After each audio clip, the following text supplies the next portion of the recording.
welcome back to the series 5 in 5, the series where I provide you with key clinical tips in 5 minutes or thereabouts. If you're new, then a massive welcome to you. My name is Dr. Baptiste. I work as a portfolio GP. So today I'm going to be talking you through 5 tips to close a consultation and to do it well. If you enjoyed the video, then make sure you give it a thumbs up and subscribe if you haven't already. Tip number 1, summarize. By summarizing about what you think is going on, what the potential diagnosis is, enables the patient to understand your thought process. And it also enables you to think and clarify your own thoughts. Use this opportunity to educate the patient about this potential diagnosis. Have they heard of this condition? And if they haven't, how are you going to explain it to them in a way that they can understand? Tip number 2, how are you going to help the patient? What investigations are you going to arrange? What potential treatment options are there? Always provide treatment options where possible and where appropriate. This enables the patient to make an informed decision. It enables them to take control over their own health and well-being. Now, the patient doesn't have to make a decision about any treatment options or anything really there and then. And so if a patient seems unsure, or if there is just a lot of information you've provided at that particular time, then always consider giving the patient some time after the consultation to think about what you've discussed.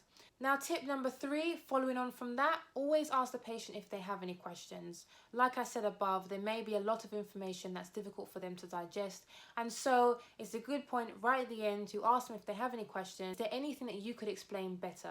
Tip number 4 is the safety net. Explain to the patient the likely time course of their illness. How long do you expect them to be unwell for, if you can put a time frame on their condition? When do you expect things to improve?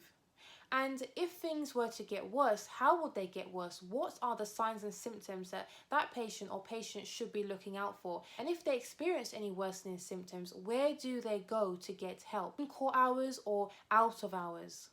Don't forget that you can always arrange a follow-up with a patient, either with yourself or a colleague if you're not going to be available. And try and explain the next steps where you can. So for example, if it's a referral, will the patient receive a letter from the hospital with a date and time of their appointment? If it's a 2-week wait referral, do they need to hear something within a certain time frame? Usually what I say is, if you don't hear anything at all within 2 weeks, then please let us know. It's very important because the patient should be seen for this query cancer diagnosis within 2 weeks. Finally, always do your best to provide patients with patient information leaflets. Of course, there are websites, signpost patients to as well. The NHS website is a really good resource. You can also signpost patients and provide them with contact details of support groups.